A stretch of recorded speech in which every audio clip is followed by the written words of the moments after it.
Alright, so quick example just to, plug some numbers in and show how this actually works.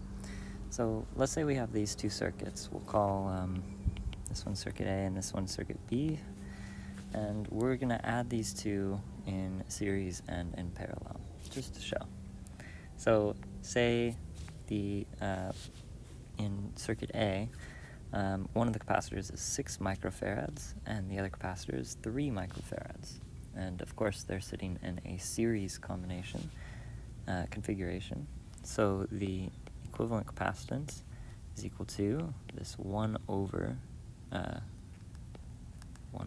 equivalent capacitance is equal to 1 over C1 plus 1 over C2, and that's all we have.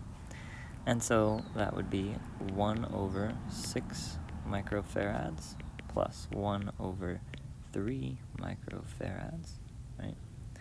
And so don't forget to flip the result there, because 1 over the equivalent capacitance, and you get equivalent capacitance is equal to 2 microfarads. All right.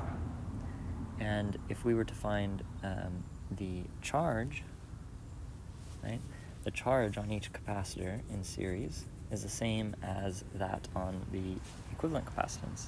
So charge Q equal to C equivalent V, which is 2 microfarads times 18 volts, because that is the potential difference that they tell us, which is equal to 36 coulombs.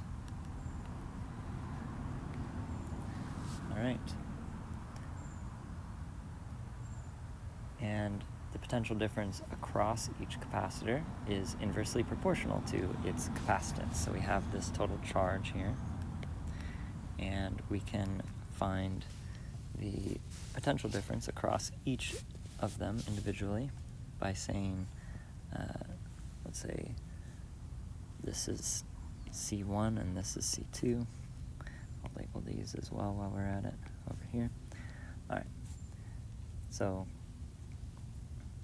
V1, then, the potential difference across capacitor 1 would be equal to Q over C1, which is 6 volts, and V2 is equal to Q, that same Q, over C2, which is equal to 12 volts.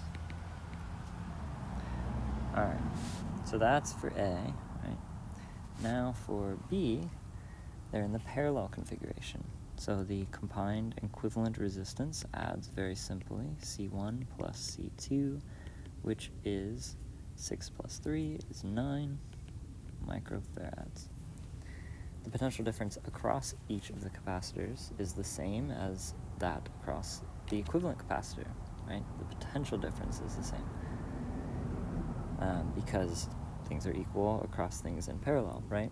So the charge on each capacitor is directly proportional to its capacitance. So this time there's going to be a different charge on each. So we're going to have C1 times V being equal to 108 microcoulombs.